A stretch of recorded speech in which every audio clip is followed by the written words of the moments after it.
Oh, hello and welcome back, and thank you so much for clicking on my video, my fellow chess enthusiast. Today we are facing e4, e5 against a 1989, and so this is one of my least favorite lines in the bishop's opening because there's just less opportunities for attack. Now, I believe that I've been looking at this line. I really hope that I'm not making some sort of major error. He has to step back, but I grab the pawn back. The queen comes out, and I grab the queen. If the bishop comes out, I just develop normally, I believe. This is hanging from the knight as well, so let's just take stock of that. This is completely new for me. I've never actually got the opportunity to play this. This is my first time, but I've been studying it in the lab just a little bit. I'm kind of hoping the queen comes out, because if we trade off the queens, I'm less likely to blunder, because the queen attacks a lot of squares, and so now that's a lot less squares being attacked in the position. So my knight is still being attacked. I'm not sure which way I'm supposed to go, to be real with you.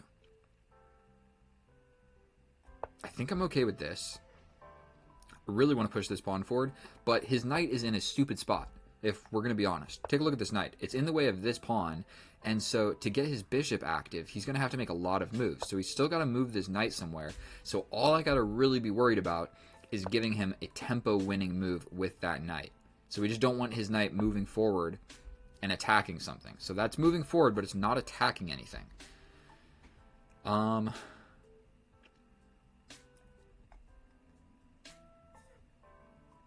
Let's go for this.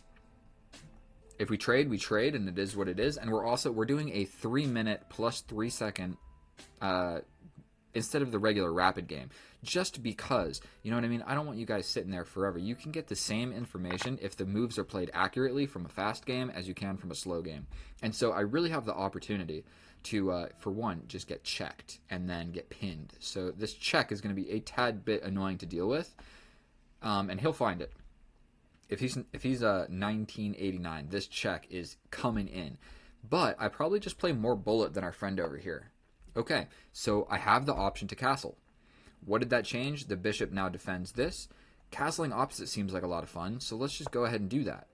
Jumping forward, attacking my knight doesn't really do anything, and you've still got to make a couple weird moves with this knight to even get it into the action. So developing the bishop, he's got kind of actually a difficult to play position now that I'm really looking at it.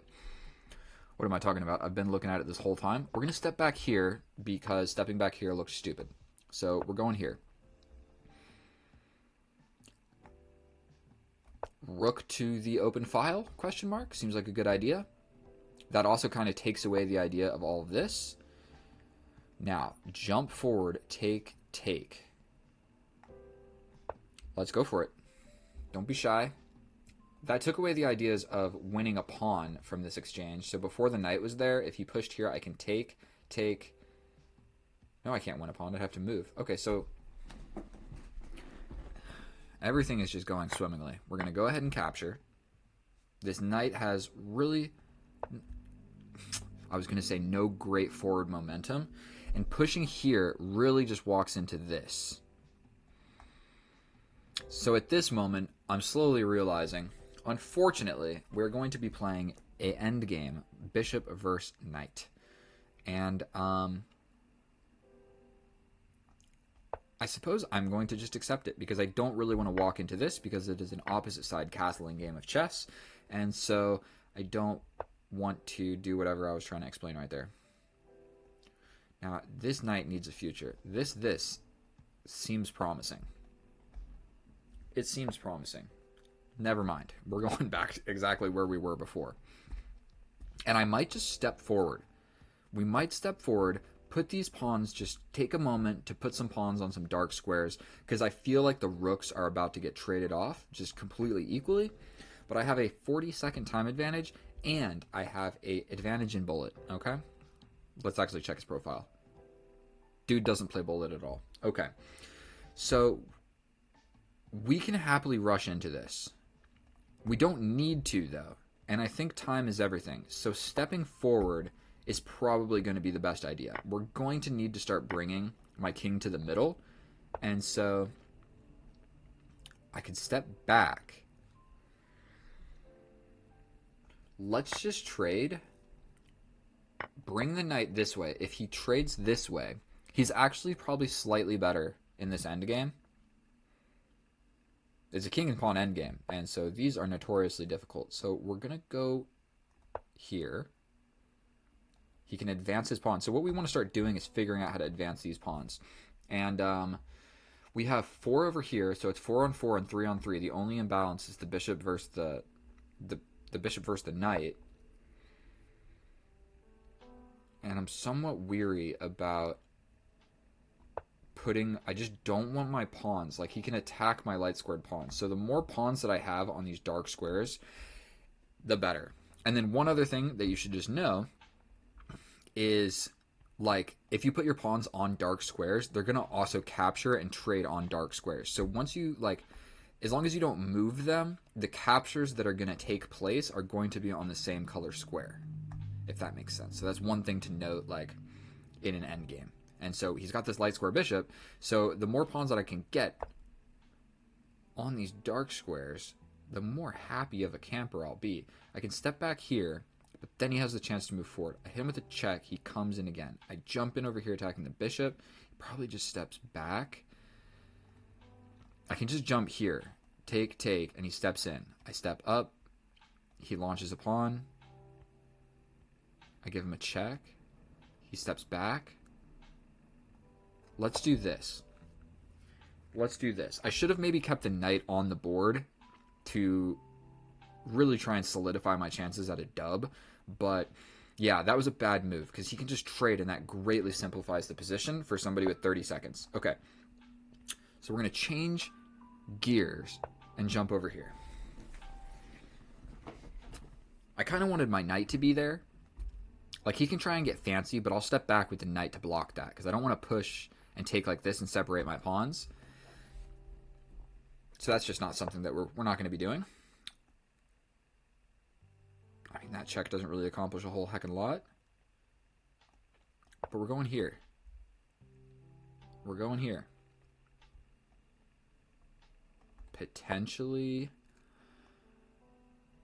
we push this. If he pushes here, I can trade off this extra annoying pawn that I have. If you see, I got 2 pawns on the B file. I don't need 2 pawns on the B file. And I kind of like the idea of just attacking that bishop. Don't see why not. He's got this whole diagonal, bro. Kind of sucks.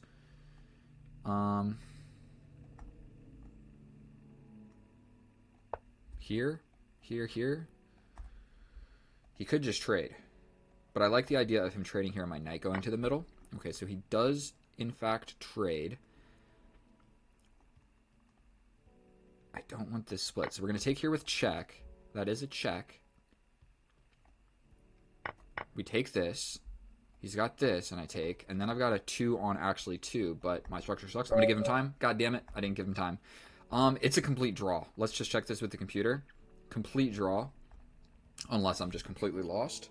Yeah, complete draw. I'm actually losing a little bit. There is the deep freeze situation. Oh, dear Lord. There's this, where 1 pawn freezes 3 pawns. Because I can't push, he just takes. So that is the deep freeze. I did not even think about that. I was more thinking about what are we doing with these minor pieces. But I probably should have been thinking about what are we going to do with these minor pieces after... what are we doing with these pawns once the minor pieces trade? And I didn't think about it. He has a deep freeze. So... I mean, we got the dub. We got the dub. So, thank you so much for watching. If you liked my video or you learned anything, you want to see more, please subscribe. I try and post like 1 video every few days. I really sit down and do like 50 games and just record all of them, and then the good ones I keep, and then I just post them. And so, you'll probably see me wearing the same tank top in like 5 of these shirts. I might even I'll go change my shirt right after this video, and you guys will have no idea that it was filmed right after this. So thank you so much for watching my video. Get out of here. I love you guys. I'll see you in the next one. Bye.